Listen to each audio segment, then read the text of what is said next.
and welcome to my video about Triumphs and rust. Where to find it, how to fix it, what tools to use.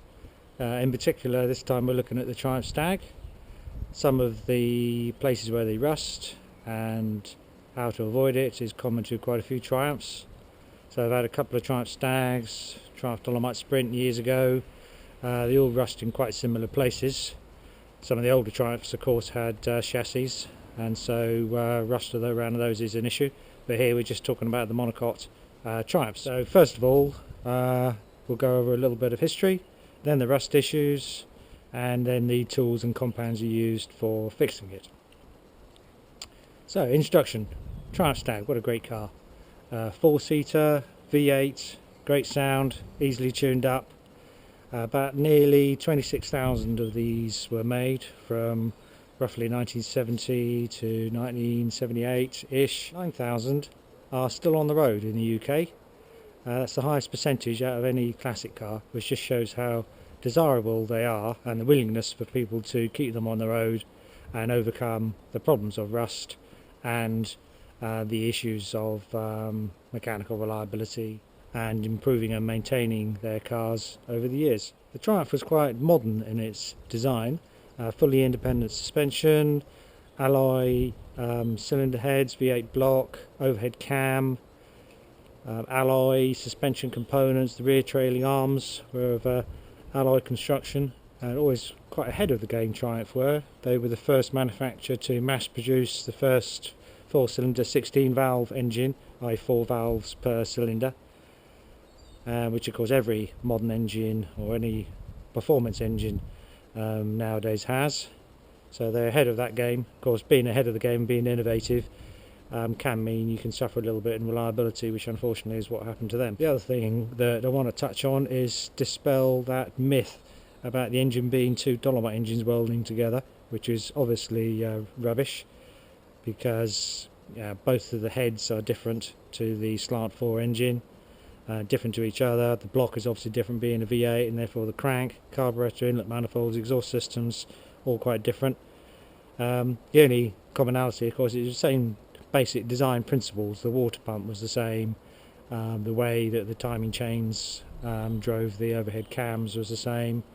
So in terms of principle of its design it was the same, but there's no way you can say it's two Dolomite engines welded together. That's just obvious rubbish.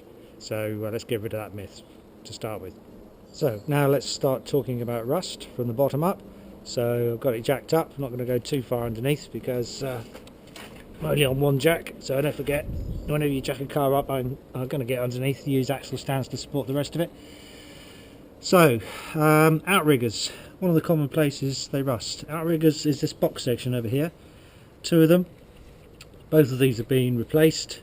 What happens is, all the road grime and splashes and water and mud gets in between the spot welded seal between the outrigger section and the bodywork, gets into the box.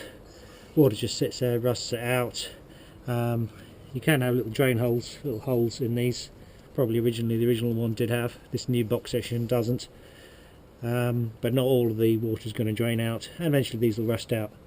This section, this main chassis section, part of the bodywork, is generally not too bad because it's nearer the engine and therefore warmer and dries off any water vapour in it. These are both being replaced, as I say, because of the rust issue. Spot welded back onto the bodywork again, and if you're doing it yourself I would always recommend seam welding as well, which keeps all the moisture and water and splashes out of the box. Ideally you want to wax inject it as well at the same time. So where you've got a drain hole in it, it's been seam welded all the way around it and all the way around the sill. Get a wax injector with an extension tube on it, use something like wax oil, give it a liberal spraying all the way in. At the same time do the main box sections as well, which have got drain holes where you can poke through the wax injector. So both outriggers. The next section is the front floor pan. So this whole section over here, which is just in front of this outrigger, is susceptible to rust. You've got stones and so on flying off the wheel, as well as water splashes. there is or was a join between this section and the bodywork section, which is a spot welded seam originally, and stones can chip off any underseal you have on it. Water will then get in between the two joins, rust out that section, get into the box section, rust that out, and rust the bottom of the floor pan. Normally it's this whole section, this box section, and the whole section of the floor pan will go, because once water has got past this part of the bodywork, it is then going into the driver footwell, and water will be sitting underneath the carpet and start rusting out the rest of the floor pan. So here, this has all been welded up, a little bit around the box section. This whole floor pan has been replaced as a result of the rust, and you'll also suffer, of course, sill problems, inner sill rust. We'll come to that in a minute. Right, while we're around the front of the car, it's also worth mentioning rust around the front sill and inner wing section. So this is another big area where you can get rust, and water can get into the sill and rust the whole sill out. The reason being, water will come down this gap between the wing and the windscreen panel, runs down the inside of the wing. This section here is actually composed of a wing piece of outer metal that's joined to this dot piece, going over the top of the sill section, which goes underneath this wing. And in between the two, water will sit and it'll rust out both of them. So this section will rust out. You won't see it, but it'll be rusting the outer sill section just behind this panel. Water then goes into the sill, sits at the bottom of the sill, rusts out the outer sill, rusts out the inner sill, also rust the floor pan as well. So the way to fix that is to stop water getting in that section from day one. Seal up the gap between the two panels. Water then has to run out the outside or run down the bonnet grooves and stops water getting in there. So once you've got water in the sill, this whole sill section is going to start rusting. So this is the outer sill. Of course, inner sill is more difficult to get to because it's covered by the carpet section, but you'll have to pull carpet off. If you're buying a Stag, look for rust in these sections. Bottom of the floor pan, all covered up normally, but you just have to try and feel where it's going rusty. So the inner sill is all this big box section which runs down the inside of the car, both structural members of the car. When you replace the sills, they're originally spot welded, as you can just about see here, but after you've done the spot welding, I'd also recommend seam welding and trying to seal up the sill to make it hermetically sealed. Wax inject it. After you've done that, leave a couple of holes. See here, just rubbed off a bit of dirt. You see a little square patch where there was a piece of tape stuck over the drainage hole of the sill, which allows you to get your wax injectors in there. And after you've done that, just tape it over and to keep all the water out and keep it hermetically sealed. Use a lot of wax because this is one of the main structural elements of the car and where you do get a lot of rust. So you can see on this car we've had a lot of rust in the sill, and also affects the outside of the rear floor pan as well. So you can see a whole repair section has been welded onto this part of the floor pan, which goes all the way back to where the suspension mount is, which is an MOT failure point if you get rust anywhere near suspension mounts, so particularly important. You can get a little bit of rust on the rear part of the floor pan, normally not too serious, just add a little repair section here with the rear part of the panel repaired as well, and again a little bit on the other side.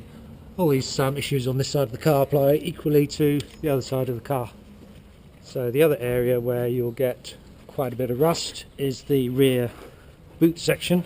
By that I mean all around this section of the boot near to the exhaust. So a section where you've got a bit of warmth from the exhaust, but it's normally not enough to evaporate off any water that's collected in the boot. So this section can get rusty, even going around the corner somewhat. The reason for that is water is going in the boot and it's coming from the joint between the wings and the top panel that we'll see in a minute. But while we're under here, I'll just give a quick mention to these bars across here. Those of you with Stags may not have seen these before, some of you may have. Quite useful additional tie bars, so joining onto the differential mounting plate with rose jointed joints, and bolt onto the rear of the trailing arm.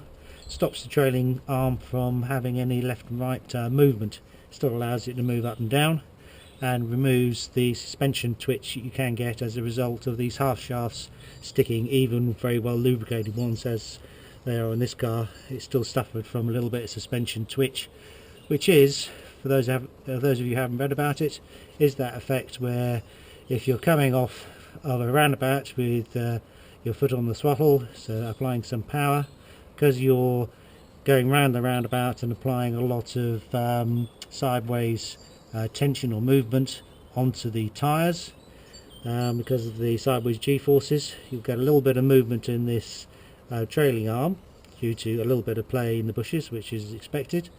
The shaft compresses a little bit on one side and expands a little bit on the other. Because there's power applied, the sliding splines stick in the position that they're at, and when you come off the roundabout onto the straight and change gear and therefore take your foot off the power, or the tension is released on these splines, it then jumps back into its normal straight ahead position, where this trailing arm moves to its normal straight ahead position, and you get a resultant strange feeling twitch in the positioning of the car. These basically stop that sideways movement in the trailing arms to when you're going round that roundabout, so as a result you don't get any of the twitch and you don't get any movement in the sliding splines. Also gives you better handling. So back to where the rust is getting in the boot. I mentioned this before in one of my other videos, but there is a spot welded seam or join normally here between the wing panel and the top panel. Here I welded up and completely sealed over the join, but you'll find water can get in that little micro crack that forms on that normal join, drops down into the boot and rusts out the boot floor. Similarly, you can get the gutter of the boot rusting because water will go into this drain channel. This can rust out as well, go through that little join between the two sections there, going down into the boot and rust. And this whole channel can be susceptible to rust at various different places, so check that, make sure you haven't got any holes in it, and weld and repair as appropriate. So while we're in this area of the car, we'll also talk about the similar gutter to do with the roof storage cover. So behind this rubber seal there is a gutter, and water can get into there and rust it out. You can get very serious rust in this gutter. As a result, water then will fall down into this cavity between the cubby hole, little box area cover, and the wing. The water can sit behind this panel on top of the sill. Not only it'll rust out this panel, but it'll also rust out the sill again. So it's particularly important that you maintain and check your gutters behind this piece of rubber. It also has, just about see, hopefully, a little tube that's going down there, which attaches to a piece of guttering panel behind this chrome panel, which is also a one of the lines of defence against water getting into this part of the body. If water does get past the rubber seal, it should collect in that drain channel, go down that rubber tube, which then goes out, comes out down the bottom of the car in a little tube. That's where I'm pointing my finger.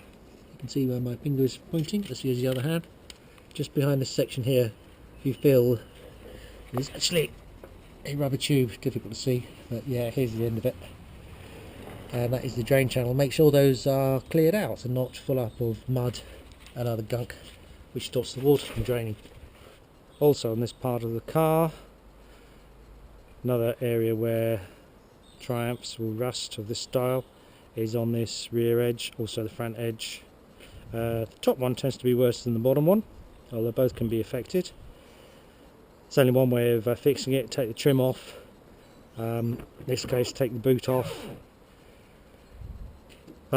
You need to grind off any rust, treat it with phosphoric acid. Ideally, really want to spray or run a lot of paint on the inside of the boot, So there's various holes you can get to by taking off the lock mechanism. You've got the boot off, you can turn it upside down, run a lot of paint. I would suggest some etching primer to start with on the inside of the boot, let it run all the way around the edges to try and seal any metal or rusty sections. So paint with etch primer, fill as necessary.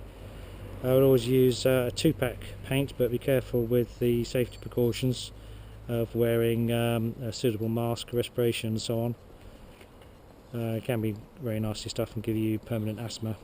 I tend to use gas mask, that you can get second-hand ones from eBay from various ex-army sources, and use additional filters over them as well to filter out all of the paint particles. So once you've treated the edge, you would then want to use new clips, probably a new trim if it's rusted badly.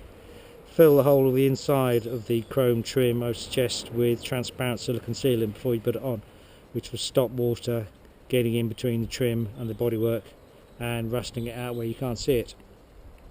So same on the lower edge, same on this edge, and the same on the front of the car where all of these trim sections come off. More difficult to paint on the inside because of course you can't remove this panel, but what you can do is try and wax inject up the inside as much as possible, and again try and fill all of the inside of the chrome trim with transparent silicone sealant before you put it on. Make sure you wipe it all off afterwards, because if you're ever doing any touch-up, silicone will wreck any paintwork that you spray on or brush on afterwards. Alright, next talk about some of the stick-on trims. So on the Stag we've got just the side trim under the door. Some of the other Triumphs, like the Dolomite, had trims down the middle of the door of the chrome variety. Big problems with these were the way they were fitted.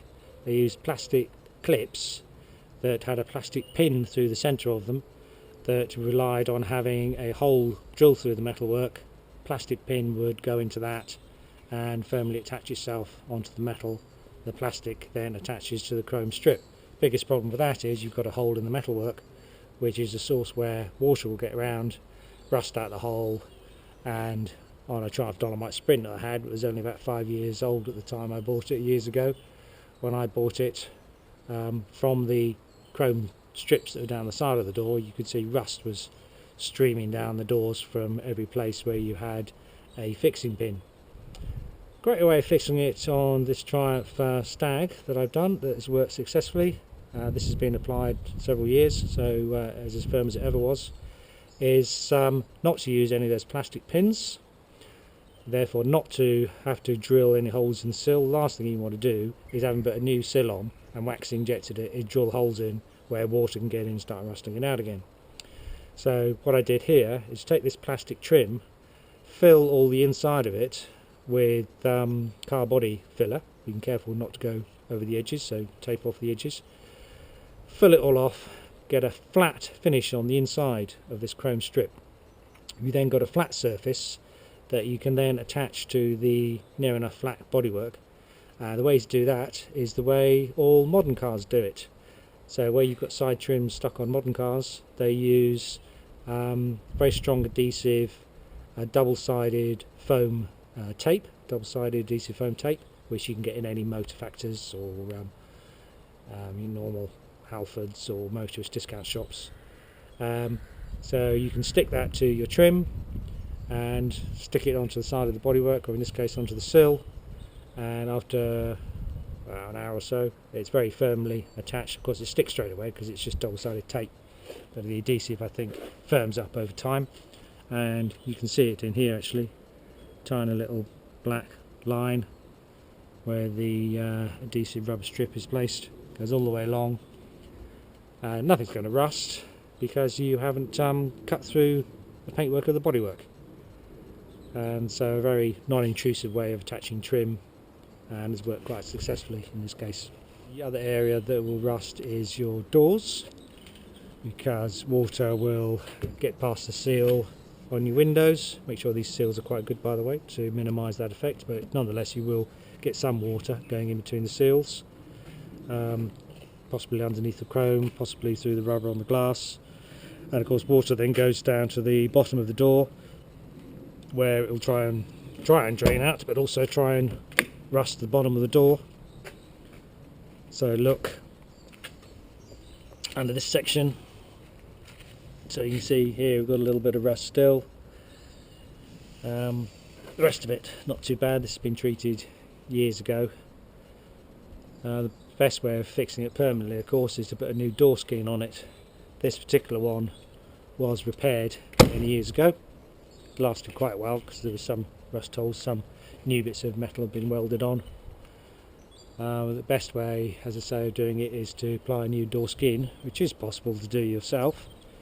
The other side has had a new door skin on, this one, so no signs of rust. You can see on this side, and yep, still in good condition. It's just fitted about 5 years ago or so, and was a do-it-yourself job.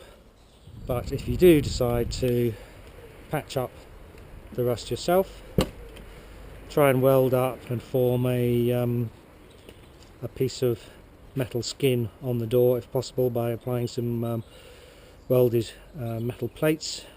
Obviously use filler to get a smooth surface. Take the panel off obviously, and then once you've done the repairs and painted it, I recommend again wax injecting the inside of the door, so that if you do get water in there, the wax will try and repel the water.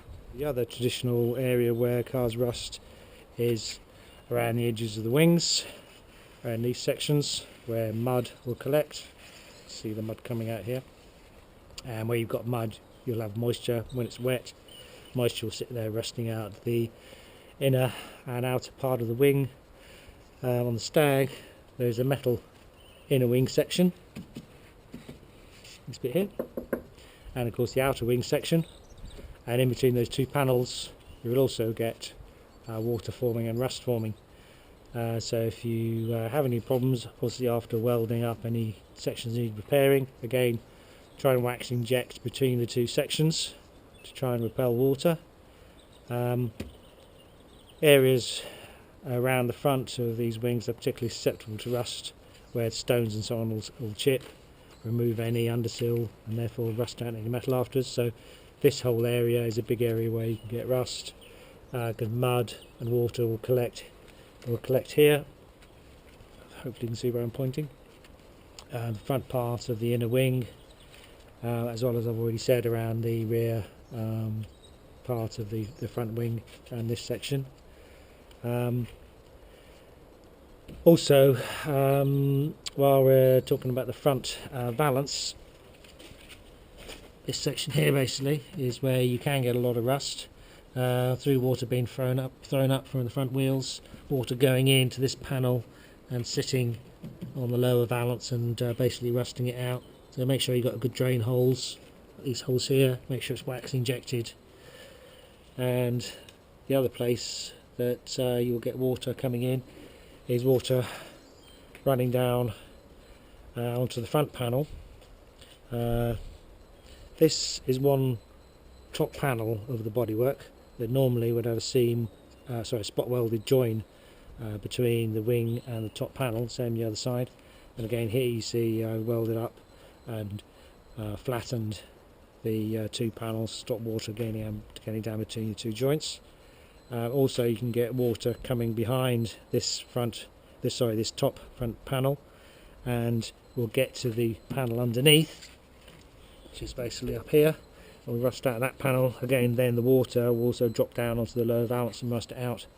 So what I've done is apply a drain tube, which is difficult to see, but where my finger is pointing there is a drain tube that goes up and joins to a hole in the drain channel just under the front edge of the bonnet, hidden from view, but there is a hole there, so any water getting into this drain channel then goes down the hole, and rather than going onto the front valance or sitting on this panel beneath and rusting it out, goes down the tube and runs out to the bottom of the car here. So got this drain tube. One more place where you'll get rust is the front part of the car around by the windscreen and the gutter channel. This gutter channel is a separate piece of metal that is riveted onto the windscreen panel. You open it up and have a look. So this whole section of metal here is riveted under these pieces of rubber sealant, and I guess because of the riveting being perhaps not so strong as welding, and the potential of having gaps between the two panels, you'll get rust behind this panel. So between this gutter panel and the windscreen panel, this whole gutter panel will then rust out and can affect the rust and condition of the windscreen panel, particularly towards the bottom around this section of the car. You can get quite a lot of rust, quite difficult to repair. The only real option is to cut away the rust and put repair panels on and fill afterwards. This gutter section goes all the way down to around here somewhere, and so that just about completes the analysis of rust on the bodywork. So where you are putting the sections on, again I would recommend just to reinforce seam sealing wherever possible, especially the sill. Keep water out wherever possible and wax inject everywhere, which then brings us on to what sort of tools and compounds would you use for rust proofing. So one of the first things, if you're going to do your own spraying of course, is to have your own compressor. So this is sort of minimum requirement you need. A hobbyist sort of home compressor for £100 to £200, where you can set the pressure about 60 psi or so. I think it's about right, but you need to play with the pressure to see what is suitable for your particular spray gun. So the sort of spray gun I prefer is the gravity fed one. As you can see, this has been well used. So you fill it in the top, and you can adjust flow rates and air pressure rates and so on. Easy to clean out. Very important you clean the gun every time you use it.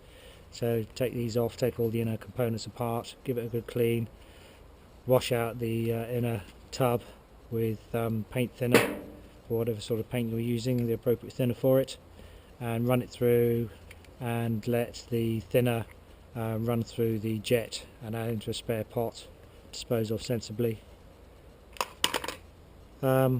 So rust proofing.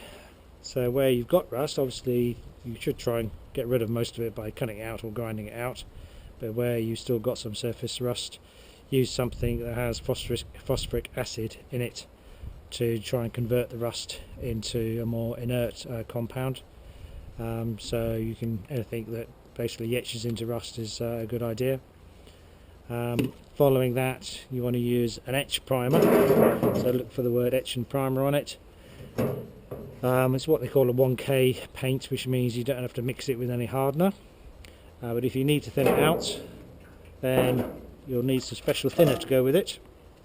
So this is an etch thinner. Special is completely different to the normal paint thinner. Sorry, wrong way around. That is the etch paint, that is the etch thinner. Two go together. So what's after the etch paint is you'll need a priming paint and your top paints. I much prefer the 2-pack paints, but everyone has their own preference.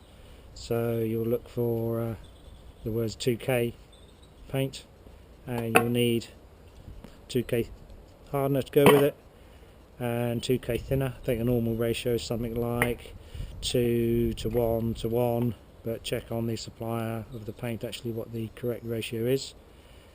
For wax injecting, you want one of these sort of guns that goes onto your airline, and you fill this tub with your hot wax.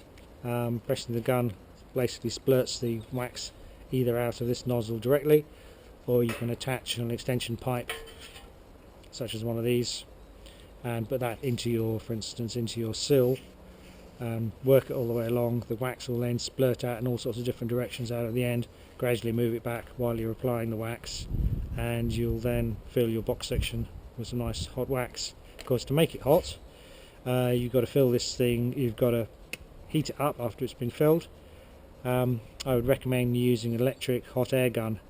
You'll need to run it for at least probably about 10 minutes until the wax is very nice and liquid and able to move freely through a pipe such as that.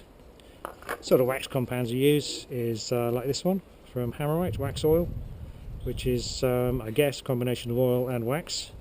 And again, you need to heat the tub. Be quite careful because they're thinned out with white spirit, so try not to have any naked flames near the actual compound. I guess it would catch light. Never had a problem personally, but that may be an issue. Again, get a hot air gun and electric hot air gun, heat the tub up and keep stirring it around until it sounds like it's all melted and in a very liquid state. Use it after you've heated it up. It'll get very messy, so you need a lot of gloves and old clothes on, but it's well worthwhile injecting as many inside panels as you can.